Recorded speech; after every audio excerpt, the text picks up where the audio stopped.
Bismillahirrahmanirrahim. Babu talabil infaqi mimma yuhibbu wa minal jayyid. Bermula ini bab mengenai memberikan apa yang kita suka dan yang terbaik dari yang kita punya. Ya. Allah Subhanahu wa taala berfirman dalam surah Al Imran ayat 92, Bismillahirrahmanirrahim. La tanalul birra hatta tunfiqu mimma tuhibbun.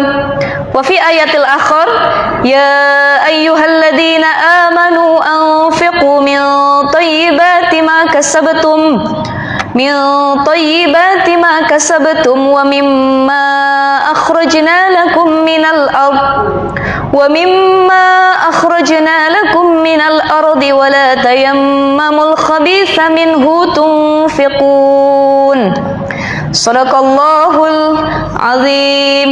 Ini dua ayat ini menggambarkan bahwa belum sempurna kebaikan yang kamu lakukan sebelum kamu menginfakkan apa yang kita cintai. Pak, cinta nggak sama istri? Cinta sama bini sendiri cinta? Kalau ada yang minta istrinya dikasih apa enggak? Diem, bingung. Bu, cinta nggak sama suami, Bu? Cinta. Kalau ada yang minta lakinya boleh? Ini ayat Quran yang ngomong lan tanalul birra hatta tunfiqu mimma tuhibun. Bapak-bapak senyum-senyum ketawa. Nanti pulang dari sini langsung bilang, apa kata ustazah? Memberikan apa yang kita cintai.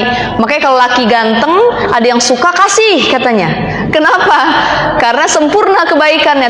Tidak seperti itu, ya. Tidak semua hal yang kita cintai harus diberikan. Artinya apa? Ayat ini mengatakan bahwa memang belum sempurna kebaikan kalau kita tidak memberikan apa yang kita suka. Artinya kalau infak, kalau sedekah, jangan pakai hal-hal yang rusak atau yang buruk. Ada orang kena bencana di Gunung Semeru ya, Lumajang ya, Malang. Kita pengen ngirim donasi, donasinya apa? Pakaian. Yang dikasih pakaian udah buluk, boleh atau enggak? Enggak boleh. Lan tanalul birra hatta tunfiqu mimma yuhibbun. Kalau kamu pengen ngasih pakaian, kasih pakaian yang masih bagus. Kamu pengen ngasih celana, kasih celana yang paling bagus. Kamu pengen ngasih apa lagi?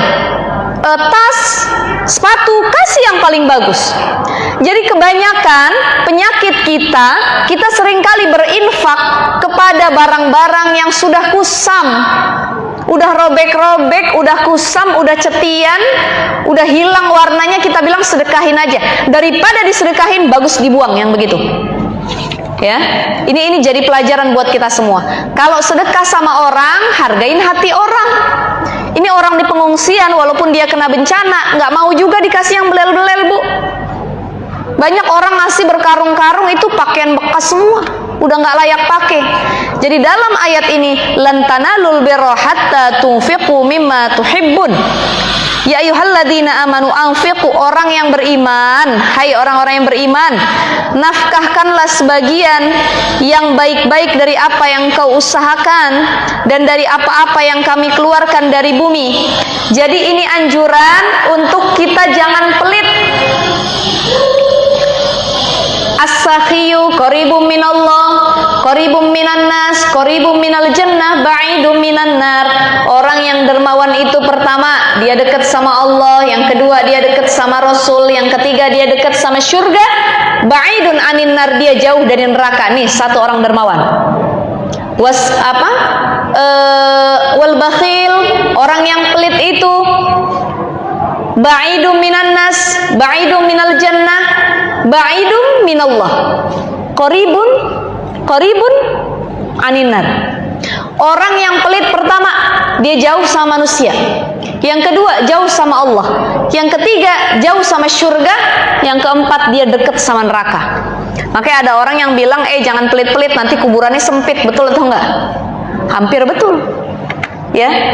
Jadi ini larangan untuk menjadi orang pelit, ya. Jangan sampai kita menjadi orang pelit, tapi bagaimana harus menjadi orang yang dermawan. Rasulullah itu adalah orang yang paling dermawan. Kalau ada yang minta apapun sama Rasul, nggak pernah nggak dikasih. Beda sama kita. Kalau kita ada yang minta, nggak pernah kita kasih. Itu Itu bedanya Rasulullah dengan kita. Rasulullah itu makannya sedikit. Kalau kita sedikit-sedikit makan. Kalau Rasulullah tidurnya sedikit, kita sedikit-sedikit tidur. Jadi hampir sama tapi berbeda ya ibu-ibu sekalian. Di sini bisa dilihat dalam hadis yang pertama. Ini ada kisah Abu Talha.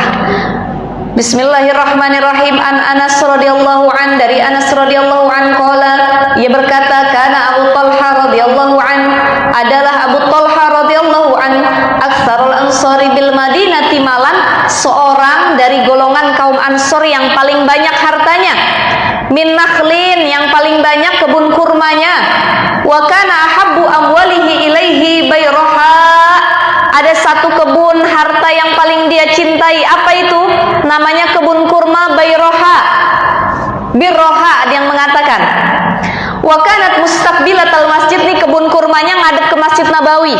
Udah gede, kebun kurmanya rapi, bagus, ngadepnya ke Masjid Nabawi. Wa kana Rasulullah sallallahu alaihi wasallam, dan Nabi itu seringkali yadkhuluha wa yashrabu min ma'in fiha thayyibin. Rasulullah sering masuk ke kebun itu, minum air di dalamnya karena airnya juga enak rasanya. Qala Anas, berkata Anas, falamma nazalat hadhil ayah, ketika turun ayat ini, lan tanalul birra hatta tunfiqu mimma tuhibbun, belum sempurna kebaikan yang kamu lakukan sebelum kamu menginfakkan apa yang engkau suka. Qama Abu Talha ila Rasulillah sallallahu alaihi wasallam.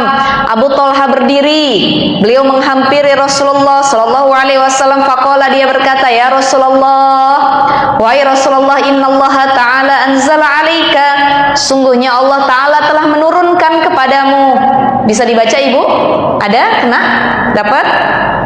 Lan tanalul birra hatta tunfiqu mimma tuhibbun. Kemudian beliau mengatakan, wa inna habba mali ilayya bayraha. Rasul, karena ayat ini turun, saya punya inisiatif, punya pikiran bahwa kebun kurma yang paling saya cintai, ini kebun kurma Bayroha, bakal aku infakkan di jalan Allah. Wa innaha shadaqatun lillah arju birroha wa dukhruha indallahi ta'ala. Aku mengharapkan kebaikan dari Allah dan tabungan kelak di sisi Allah. Fadhha ya Rasulullah, ambil wahai Rasulullah kebun kurma ini, jadikan ini untuk umat. Haitsu arakallah, sebanyak apapun yang Allah inginkan nanti. Faqala Rasulullah, maka berkata Rasulullah sallallahu alaihi wasallam, bakhin dzalika malun rabih, beruntunglah, beruntunglah, beruntunglah, kata Rasulullah, ini harta yang menguntungkan. Wa qad sami'tu ma qulta, dan aku mendengar apa yang kau katakan. Wa inni ara an taj'alaha fil aqrabin, kata Rasulullah, engkau boleh menyedekahkan kebun kurma ini, tapi siapa yang mau engkau sedekahkan? Yang paling baik kerabat dekat kamu dulu. Jadi kalau kita punya harta banyak, yang paling kita cintai, ingat kasihnya jangan ke orang lain dulu.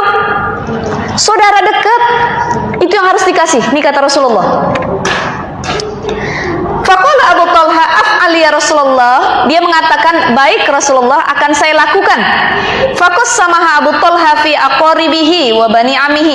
Maka Abu Talha membagi-bagi bidang dari kebun kurma itu, dibagikan sama anak pamannya, sepupunya, saudaranya.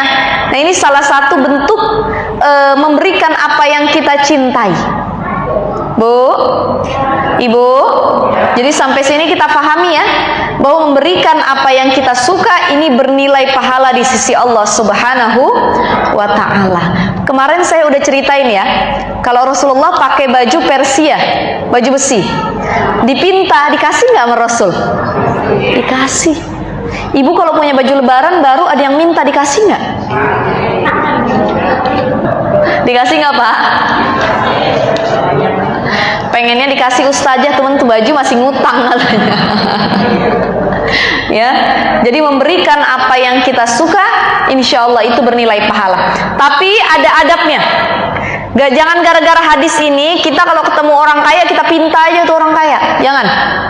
Ada orang kaya pakai HP baru, kita bilang, Rasulullah pernah bilang loh, ya, bahwa menginfakkan apa yang engkau cintai itu sempurna kebaikan keimanan kita. Kalau gitu saya minta HP Bapak deh yang baru. Kira-kira boleh atau tidak seperti itu? Nggak boleh. Kita tidak boleh meminta kecuali dikasih. Sebaik-baik orang adalah yang tangannya di atas, bukan tangannya di bawah. Ya, itu hanya satu hadis mengenai memberikan apa yang kita suka, gitu ya, ibu-ibu sekalian. Jadi memberi itu sangat banyak faedahnya. Tadi sedekah. Saya akan bahas sedekah sedikit. Istanzilur rizqa bis shadaqah. Tarik oleh kamu rizki dengan bersedekah. Sedekah itu manfaatnya banyak. Pertama, nambahin rizki. Jangan takut, orang yang suka sedekah itu banyak insya Allah rizkinya. Apalagi kalau sedekahnya sama orang tua sendiri. Kalau orang tua kita dijadikan raja, maka Allah akan kasih kehidupan yang layak juga buat kita. Tapi kalau orang tuanya nggak kita kasih kehidupan layak, maka jangan harap Allah kasih kehidupan yang layak buat kita. Berapa banyak anak yang menjadikan orang tuanya raja, akhirnya hidupnya kayak raja. Tuh, itu namanya birru aba'akum tabirrukum abna'ukum, kata Rasulullah.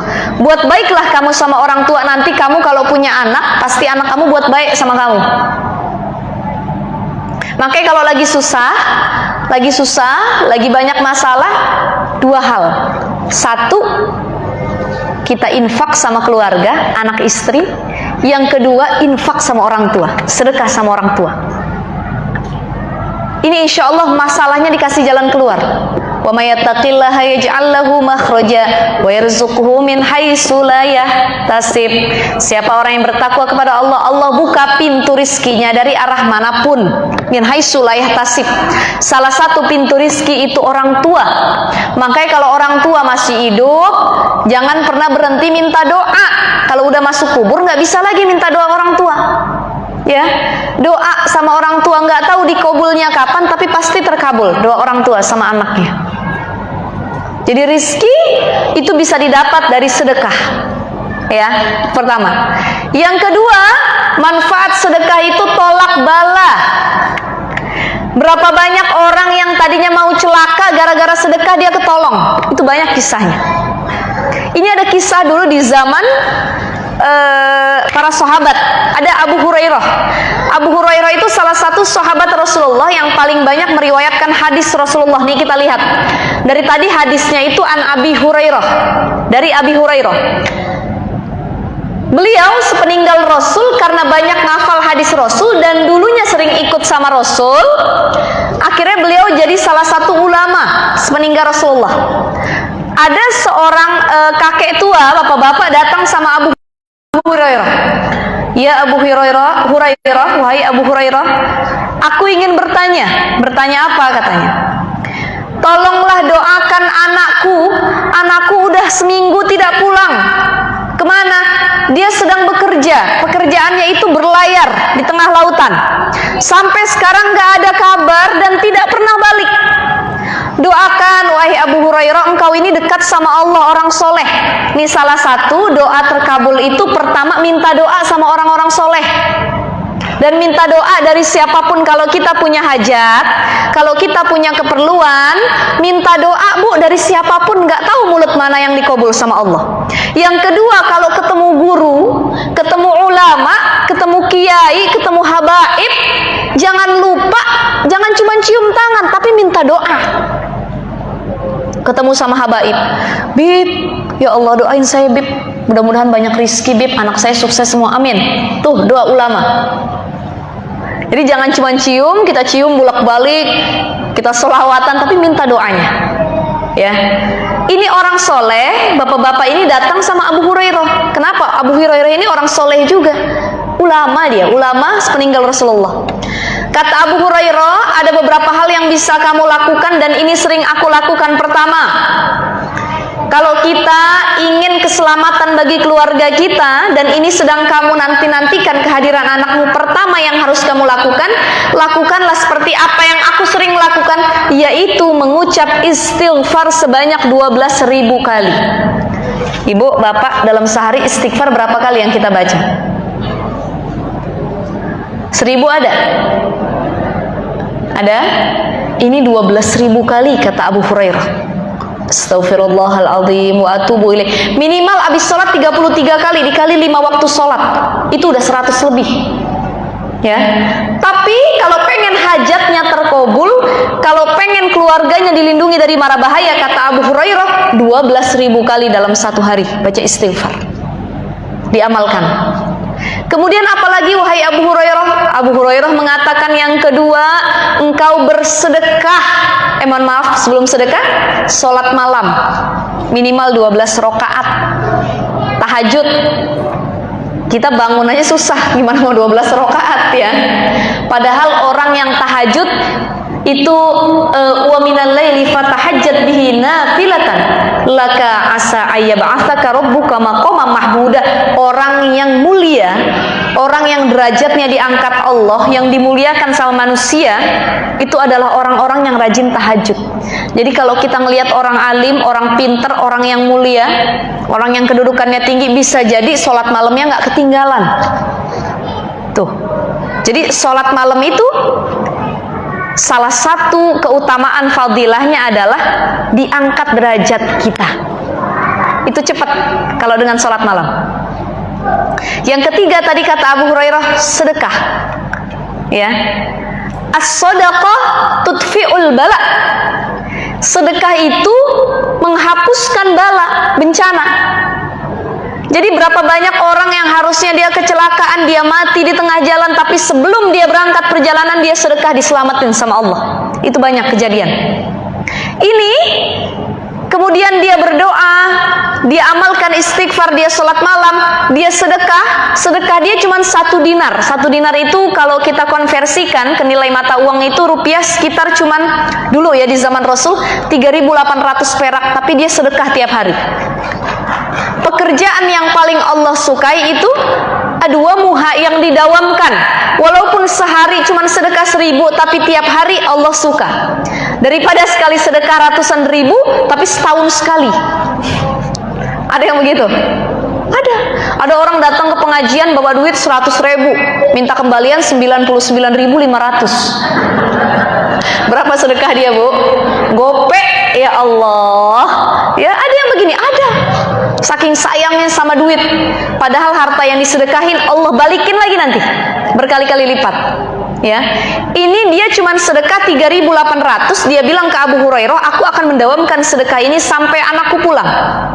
Bahkan setelah anakku pulang, aku akan jadi orang yang rajin bersedekah. Gak lama setelah dia bersedekah, beberapa minggu anaknya pulang. Dalam keadaan yang panik, kucel, nangis anaknya. Ditanya oleh ayahnya, ada apa nak? Kejadian apa yang menimpa kamu selama perjalanan hingga kamu sampai lama sekali pulangnya? Anak ini mengatakan, wahai ayahku, sesungguhnya aku hampir mati di tengah lautan. Aku berlayar, bekerja sebagai pelayaran di tengah laut dulu di zaman Rasul. Ada badai, angin kencang, itu sudah hampir tenggelam kapal kami. Kami sudah rizki, punya anak hafal Quran itu rizki, punya suami soleh itu rizki, punya keluarga yang hidup tenang, nggak pernah berantem, nggak punya utang di mana-mana, itu rizki.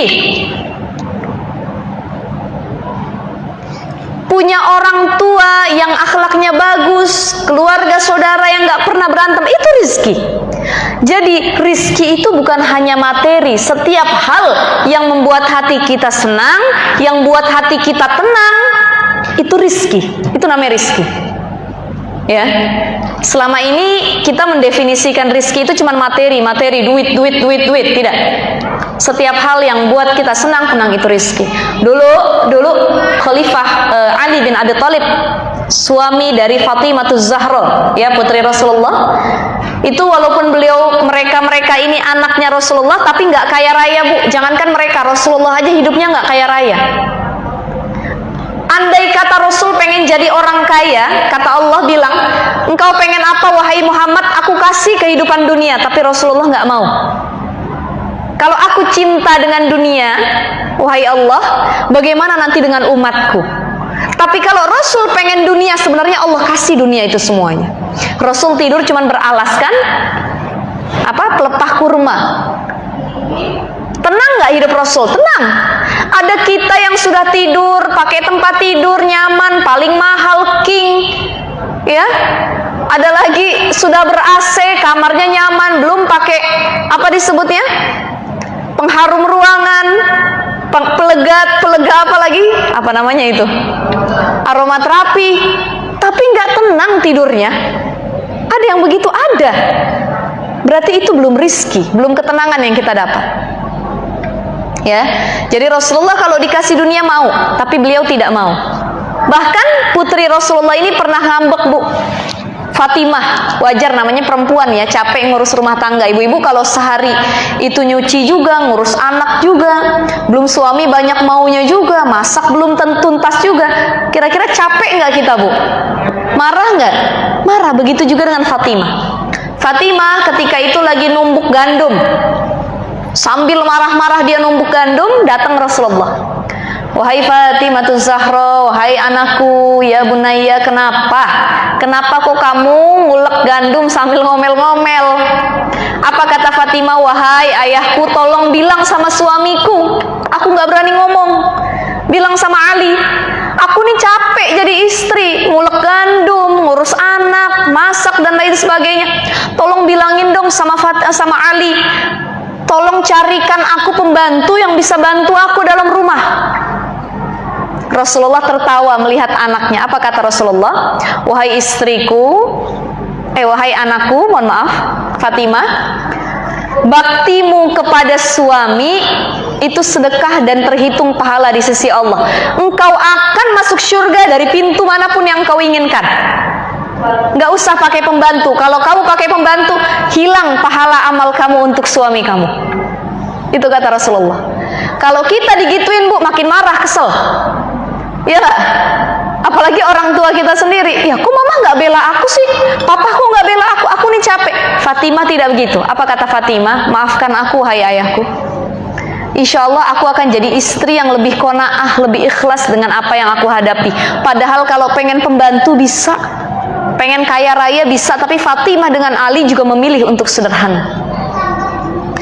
Suatu ketika Ali bin Abi Thalib pulang ke rumahnya, ke istrinya. Ketika pulang, kata istrinya bilang, wahai suamiku, apa yang kau bawa? Kata Ali bilang, wahai Fatimah, istriku, aku nggak bawa apa-apa. Ternyata aku tidak dapat rizki sedikit pun di luar sana. Kata Fatimah, bukan ngomel, Bu, kayak bini-bini sekarang. Fatimah cuma mengatakan, wahai suamiku, tidak apa-apa. Karena pemberi rizki itu Allah, bukan orang yang ada di luar sana. Kita tunggu saja rizkinya dari Allah. Ini namanya rizki yang tidak disangka-sangka. Kalau bahasa kitanya uang kaget. Ya, ibu-ibu pernah nggak dapat uang kaget? Begitu dapat uangnya kita langsung kaget. Astagfirullahaladzim, duit dari mana nih katanya ya? Seringannya dapat uang kaget kalau lagi nyuci baju suami, ya. Lagi nyetrika nyuci baju suami, tiba-tiba ada yang nyempil duit, tuh uang kaget namanya ya. Nah itu beda lagi pembahasannya. Ini kemudian Ali keluar, kata Fatimah, wahai suamiku, doakanlah kami anak istrimu kuat, karena persediaan di dapur udah habis, nggak ada sedikit pun beras, gandum. Anak-anak kita sudah kelaparan. Ya, aku berdoa kepada Allah. Berangkat Ali ke masjid. Begitu pulang dari masjid dengan wajahnya yang lesu, berdoa dia kepada Allah, ya Allah mudahkan rizkiku dan keluargaku. Sebenarnya kalau dia mau minta sama Rasulullah bisa. Kalau dia mau minta sama para sahabat yang kaya-kaya bisa, tapi nggak mau dia minta-minta, Bu. Padahal beliau ini mantunya Rasulullah. Di tengah jalan ada pria tua datang. Beliau manggil, wahai Ali, engkau benar putra dari Abu Thalib? Iya benar Pak. Ada apa wahai Tuan? Sini kemari sebentar. Dulu aku nih pernah minta jasanya Abu Thalib menguliti bulu domba, ya, kulit domba. Tapi belum sempat aku kasih upah, Abu Thalibnya udah wafat. Ini ada sedikit jasa upahnya akan saya kasih sama anaknya. Itu namanya uang kaget. Ya Allah. Pulang dia bawa duit sama istrinya, Bu. Ya. Jadi rizki itu dari mana saja yang kita tidak duga-duga. Salah satu keberkahan rizki adalah sedekah, ya. Jadi jangan takut kalau sedekahnya buat Allah, buat keluarga sendiri, Allah bukakan pintu rizki dari arah manapun. Insya Allah ini kisah dari Abu Tolhah. Kemudian kita masuk sedikit dalam hadis yang ke-38, sudah ada ya di belakangnya ya. Ada ibu-ibu? Hadis ke 38.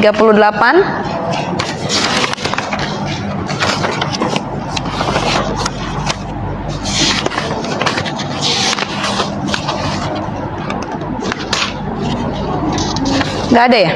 Oh, ada belakangnya ya. Bismillahirrahmanirrahim. Wa'mur ahlaka bis-salati wastabir 'alaiha.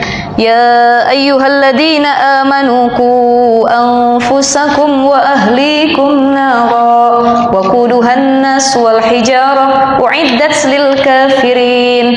Ini dua ayat yang membahas mengenai bab ini. Ini bab mengenai bab wujubi amrihi ahlihi wa auladihil mumayyizin wa sairi man fi ra'iyatihi bi ta'atillah. Bab ini membahas mengenai kewajiban untuk memerintahkan keluarganya, anak-anaknya yang sudah mumayyiz, yang sudah baligh, dan setiap orang yang berada di bawah perwaliannya, di bawah pemeliharaannya, bi ta'atillah, untuk taat sama Allah. Jadi seorang ayah terutama itu punya tanggung jawab yang besar, Pak. Ya, punya tanggung jawab yang besar. Bukan hanya mendidik istri, tapi juga mendidik anak. Kalau istri punya dosa, suami kena nanggung dosanya. Anak bikin dosa, ayahnya kena nanggung, apalagi anak perempuan. Istri buka aurat, suami juga dapat dosanya. Anak perempuan nggak bisa kita jaga kesuciannya, ayahnya juga kena dosanya. Maq'adahu finnar. Makanya buat perempuan, buat para istri, jangan sampai kita ngasih dosa sama suami. Ya, buat anak-anak perempuan bagaimana agar ayahnya juga dapat kebaikan. Banyak orang yang hijrah berjilbab, itu dia bilang nanti aja saya pakai jilbabnya kalau udah nikah, biar suami saya nggak kena dosa. Iya, suaminya nggak kena dosa, tapi ayahnya yang nanggung dosa. Dia lebih cinta sama suaminya daripada ayahnya sendiri. Gitu. Jadi di sini ada kewajiban bagaimana kepala keluarga, bagaimana orang tua yang punya anak-anak, yang punya asuhan dalam pemeliharaannya, itu bisa mengajak mereka untuk taat kepada Allah. Jadi kalau pengen soleh, solehnya bareng-bareng. Bapak emaknya ngaji, anaknya nggak pernah diajak ngaji. Bapak emaknya rajin sholat, anaknya nggak pernah diajak sholat. Ya, padahal di sini dikatakan wa'mur ahlaka bis-sholati wastabir 'alaiha. Ajarkan anak-anakmu sholat dan sobar atas mereka, sabar. Memang punya anak itu susah ujiannya. Anak kalau udah usia 10 tahun dia nggak mau sholat, boleh dipukul, tapi dengan pukulan kasih sayang. Ya, istri juga kalau nggak mau sholat boleh dipukul, Pak, tapi dengan pukulan kasih sayang. Ya, bukan pukulan yang menyakiti. Wastabir 'alaiha. Ya ayyuhalladzina amanu qu anfusakum wa ahlikum nar. Jaga anak-anak kita, keluarga kita, diri kita dari api neraka. Nih, dalam kitab Tangkihul Qaul disebutkan dalam mendidik anak itu ada dua perkara. Pertama, alimu auladakum. Itu yang pertama. Yang kedua, wa ahsinu adabahum. Pertama, ajarkan anak-anakmu. Ajarkan, didik anak-anakmu. Yang kedua, ahsinu adabahum, perbagus adabnya. Ya, bagaimana mengajarkan anak-anak kita harus dari pribadi orang tuanya sendiri. Kalau orang tuanya tukang bohong, insya Allah anaknya tumbuh jadi pembohong. Tapi kalau orang tuanya orang yang jujur, insya Allah anak-anaknya pun tumbuh dari kejujuran. Dari kita orang tua seringkali nggak sadar suka ngajarin anak bohong. Betul nggak, Bu? Bu, ada orang datang nagih utang ke rumah. Kata emaknya bilang, Neng, bilang emak lagi ke pasar ya. Bilang, emak lagi ke pasar, nggak ada di rumah. Itu bohong atau tidak? Bohong nggak? Bohong. Itu udah ngelatih anak-anak kita untuk jadi tukang bohong. Bapak-bapak juga sering kayak gitu ya. Ada anaknya nangis, bunyi suara es krim lewat. Tenone, tenone, tenone, tenone. Nah, kata anaknya bilang, Pak, mau es krim. Kata bapaknya bilang, nah itu bukan es krim, itu jamu. Ya, itu es krim. Enggak, nah, itu jamu. Bohong. Satu. Yang kedua, itu jamu rasanya pahit. Itu es krim rasanya manis dibilang pahit. Kebohongan yang kedua. Nah, itu abang-abang cuman lewat, nggak dijual. Padahal dijual. Bohong nggak? Bohong. Tapi sering dari mulut kita itu mengucapkan kata-kata yang tanpa disadari itu sedang mendidik anak kita jadi pembohong. Ya, jadi ini pelajaran buat kita mendidik anak. Alimu auladakum, harus dididik dengan akhlak, contoh yang terbaik, wa ahsinu adabahum. Dan yang paling penting pendidikan adab. Ya, berapa banyak anak kita sekolahnya tempat mahal, sekali masuk puluhan juta, ratusan juta per bulan, per semester, itu mahal sekali. Tapi ternyata tidak bisa mendidik akhlaknya, hanya sekedar mendidik ilmu saja. Secara keilmuan bagus, tapi secara akhlak dan adab tidak. Coba lihat berapa banyak orang jadi sarjana, S1, S2, S3, doktor, PhD dan lain sebagainya, profesor bahkan. Pintar, memang pintar, tapi tidak beradab. Banyak. Karena dia hanya sekedar berilmu tapi tidak belajar adab. Ada orang yang nggak sampai doktor, nggak sampai sarjana, nggak sampai profesor, cuman lulusan SMA, tapi bukan hanya ilmu yang dia pelajari, tapi juga ilmu adab, ilmu akhlak. Ini lebih mulia, ya. Jadi pangkat jabatan itu tidak menentukan kemuliaan, nasab tidak menentukan kemuliaan. Asyarafu bil adabila bin nasabi. Kemuliaan itu kalau dalam satu makalah perkataan itu dengan adab, bukan dengan nasab ataupun hal yang lainnya. Ya, jadi dua hal, pendidikan contoh dari orang tuanya, yang kedua pelajaran akhlak yang harus ditekankan.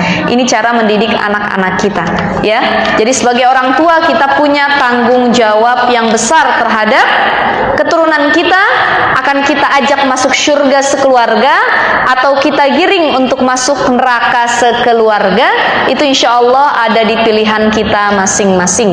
Ini udah jam 11 lewat 15. Silahkan, ada yang mau bertanya sebelum saya tutup?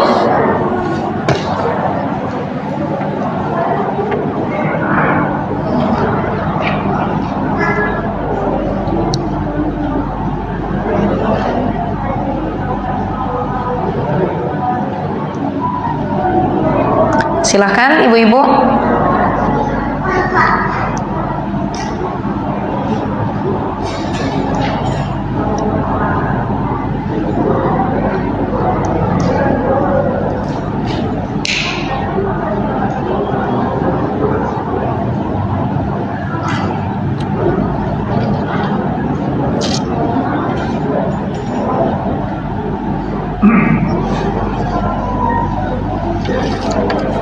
Ya, silakan Bapak. Bisa di luar konteks? Boleh, silakan. Lebih dekat. Ya. Ini mengenai waris ya. Oh iya. Saya punya anak perempuan 4 orang. Iya. Saya ingin membuat fatwa waris. Dari beberapa ahli dan dapatkan beneran penjelasan satu yang panjang lebar. Kemarin baru dari Bapak Quraisy. Pak Quraisy.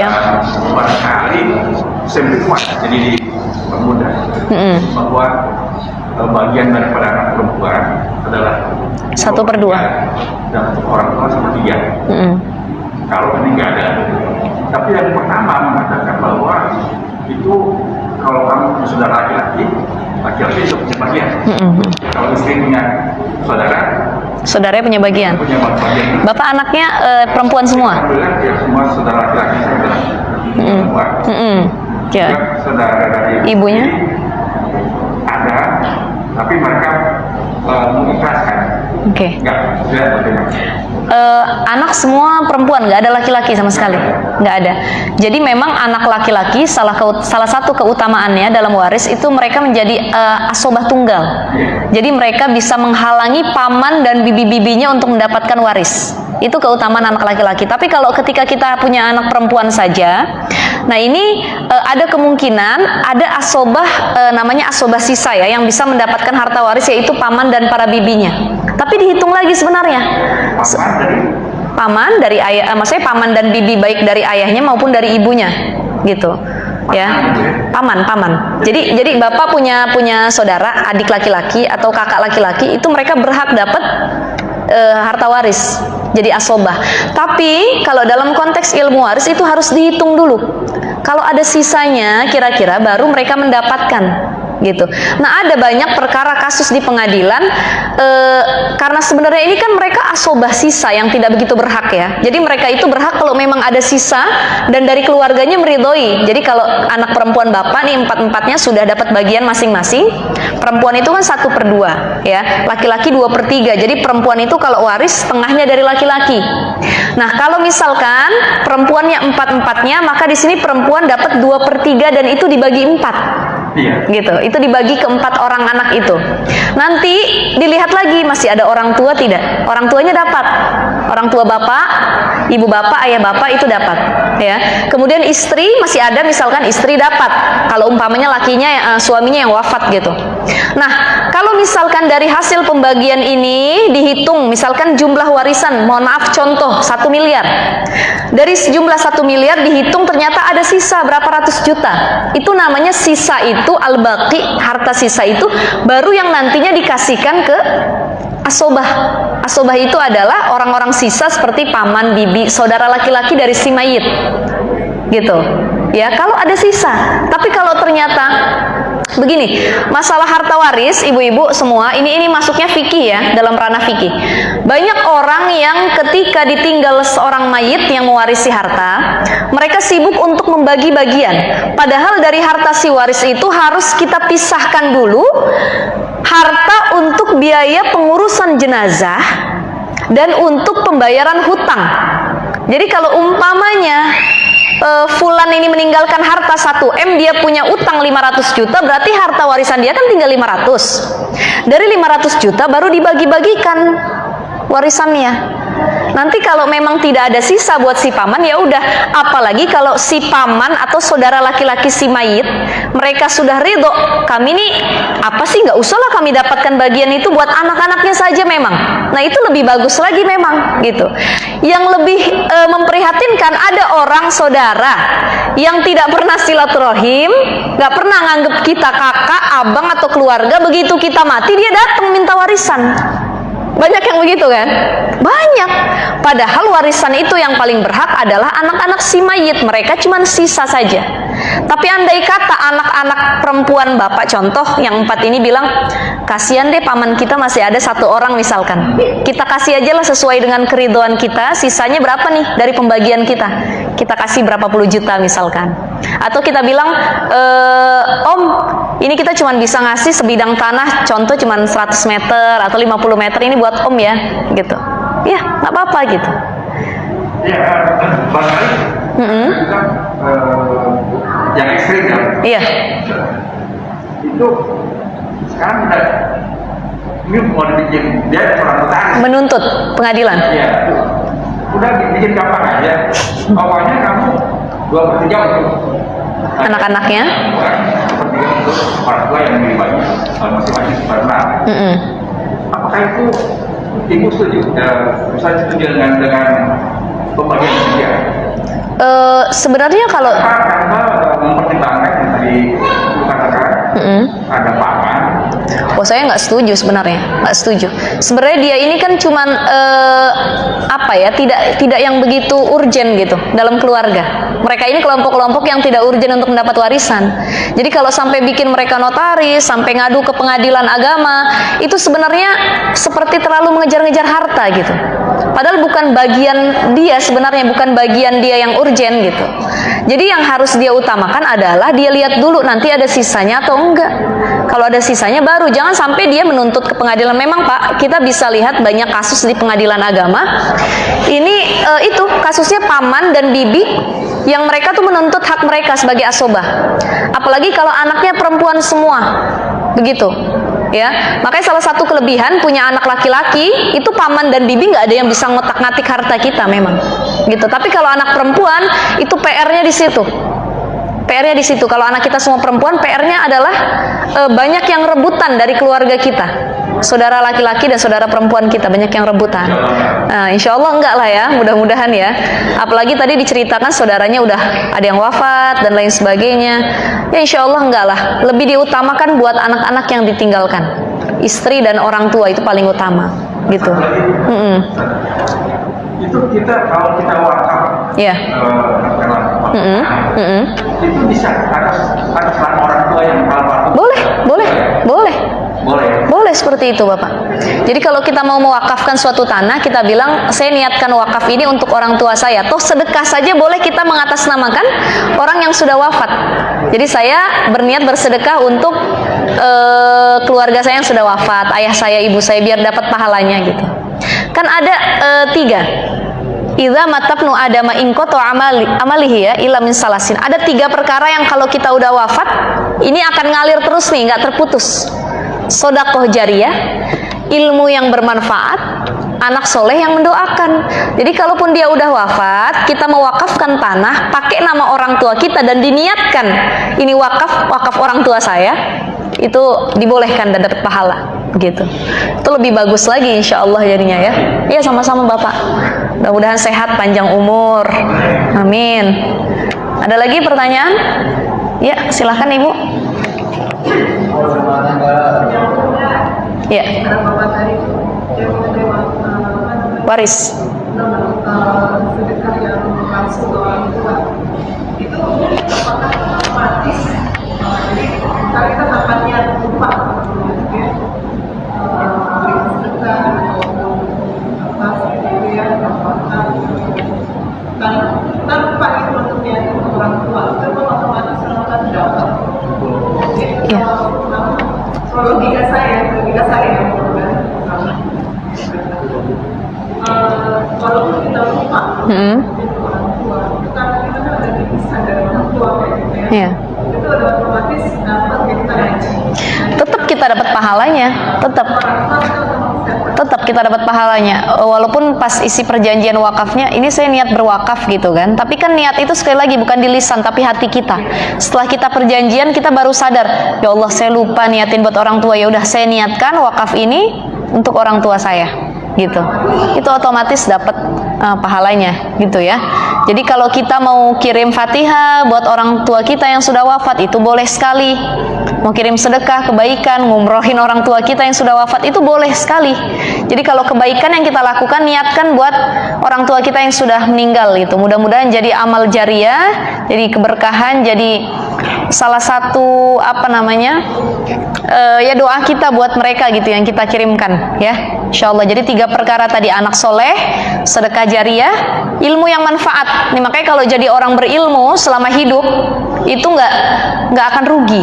Kenapa? Kita udah ngajarin ilmu sama murid kita ngajarin lagi ke orang lain, dia punya murid diajarin lagi, punya murid diajarin lagi. Itu ilmunya bersanad dari gurunya atas ke bawah semua. Itu jadi doa. Ilmunya akan ngalir terus gitu. Ya. Sedekah jariyah, doa anak soleh. Kalau punya anak, benar-benar ditekankan bagaimana agar anak kita bisa baca Al-Quran, bisa hafal Quran. Jangan sampai nanti bapak ibunya mati, yang ada karena dia nggak bisa baca Quran, alif bata sama sekali dia nggak bisa, itu dia malah nyetel MP3 Quran di kuburannya gitu. Ya, jadi karena dia pengen baca Yasin nggak bisa baca, dia taruh HP itu MP3 Quran di atas kuburan, Yasin wal Quran. Nah ini hati-hati gitu. Ya, ini sekarang yang sangat saya prihatinkan, banyak orang wafat, orang meninggal, tapi banyak dari keturunan keluarganya itu apa nggak punya rasa empati, sedih atau bagaimana ya? Kalau keluarga kita tuh wafat, kebanyakan ya udah kita baca doa, baca Yasin, kita nangis. Ini zaman sekarang dia selfie sama mayatnya, banyak ya. Jadi selfie sambil nangis, habis itu dia bikin caption, bikin status. Ya, banyak loh seperti itu. Udah dikubur, dia selfie sama kuburannya, foto bareng-bareng. Kita foto dulu dong di kuburan ayah kita, yuk kita foto dulu buat kenang-kenangan. Nah ini maksudnya apa gitu? Kalau kalau orang yang motoin nggak masalah. Kita memang, jadi kita lagi berduka, tiba-tiba ada saudara kita yang memang moto kita gitu ya. Itu nggak sengaja. Tapi kalau memang jadi sengaja, yuk kumpul dulu kita foto di depan kuburan ini. Mana rasa empatinya gitu. Sampai selfie sama mayat, yuk anaknya ngumpul semua. Ayo, bapaknya lagi begini, jadi mayat, suruh kumpul. Yang satu di atas sini, satu atas sini, yuk kita selfie yuk. Gimana perasaan ayahnya? Bukannya didoain, tapi diselfiein. Gitu ya Allah. Ini anak-anak zaman sekarang ya Bu, anak-anak milenial harus kita latih, kita ajarin jangan sampai jadi generasi yang seperti ini. Ini belum lama tuh kuburan Vanessa Angel sama suaminya. Sekarang jadi tempat selfie. Jadi kalau ada fansnya datang selfie di situ. Ada orang jauh-jauh datang, dia foto kuburannya, habis itu dia bikin TikToknya, dia bikin konten, ya. Hai guys, gue lagi ada di kuburan Vanessa Angel nih katanya. Di sini keadaannya begini. Ya Allah, maksudnya apa seperti itu gitu? Ini penyakit orang-orang milenial zaman sekarang. Semua serba dikontenin. Ada bencana bukan dia nolong orang, videoin. Betul nggak? Ada gunung Semeru meletus kemarin, lari orang semua. Ya Allah, subhanallah katanya ini terjadi apa? Sebenarnya bagus juga sih ada yang videoin kayak gitu. Jadi kita tahu ya, kita tahu ngasih bantuan. Tapi kadang-kadang yang suka memiangkan itu, yang suka mengesalkan adalah ketika ada orang lagi kecelakaan, bukannya langsung dibawa ke rumah sakit, divideokan dulu sama dia. Ini teman-teman semua, ini mayatnya, yang ini mobilnya keadaan seperti ini. Harusnya jangan gitu dulu. Panggil ambulans dulu, langsung bawa ke rumah sakit. Itu bedanya orang dulu sama orang sekarang. Orang sekarang dikit-dikit ada kejadian langsung di video, di foto. Orang dulu empatinya lebih tinggi. Banyak anak-anak kita nih ya Allah perlu pendidikan ya. Zamannya udah beda sama zaman kita. Soalnya insya Allah ya, ibu-ibu semua. Saya mohon maaf nggak panjang lebar. Mungkin nanti bisa kalau ada yang pertanyaan di pertemuan kita yang akan datang ya Ustadz Ali ya. Insya Allah di awal Januari. Mudah-mudahan semuanya sehat badan, panjang umur. Kita doa sama-sama. Kita baca Ummul Quran Suratul Fatihah. Mudah-mudahan yang sedang punya masalah Allah kasih jalan keluarnya. Yang sedang punya hutang Allah lunaskan hutang-hutangnya. Yang sedang sakit Allah angkat penyakitnya. Keluarganya dijadikan ahlullah, ahlul Quran. Anak-anaknya dijadikan anak-anak yang solih dan solihah. Mohon doanya lagi bimbingan, dan semua kita yang lagi punya hajat, mudah-mudahan Allah qabul hajat kita. Ala hadhihi niyyah wa ala kulli niyatin shalihah wa ila hadratin Nabi Mustafa Muhammadin sallallahu alaihi wasallam. Syai'un lillahi lahum al-Fatihah. A'udzu billahi minasy syaithanir rajim. Bismillahirrahmanirrahim. Alhamdulillahi rabbil alamin. Ar-Rahmanir Rahim. Maliki yaumiddin. Iyyaka na'budu wa iyyaka nasta'in. Ihdinas siratal mustaqim. Siratal ladzina an'amta 'alaihim ghairil maghdubi 'alaihim waladdallin. Rabbana ighfir lana wa liwalidayna amin. Terima kasih ibu-ibu, bapak-bapak semuanya. Mohon maaf kalau ada kesalahan dari apa yang saya sampaikan. Mohon ridhonya, mohon maafnya. Insyaallah kalau umur panjang, sehat badan, kita ngaji lagi ya di bab selanjutnya di Januari awal insyaallah. Ila liqa ma'as salamah. Assalamualaikum warahmatullahi wabarakatuh.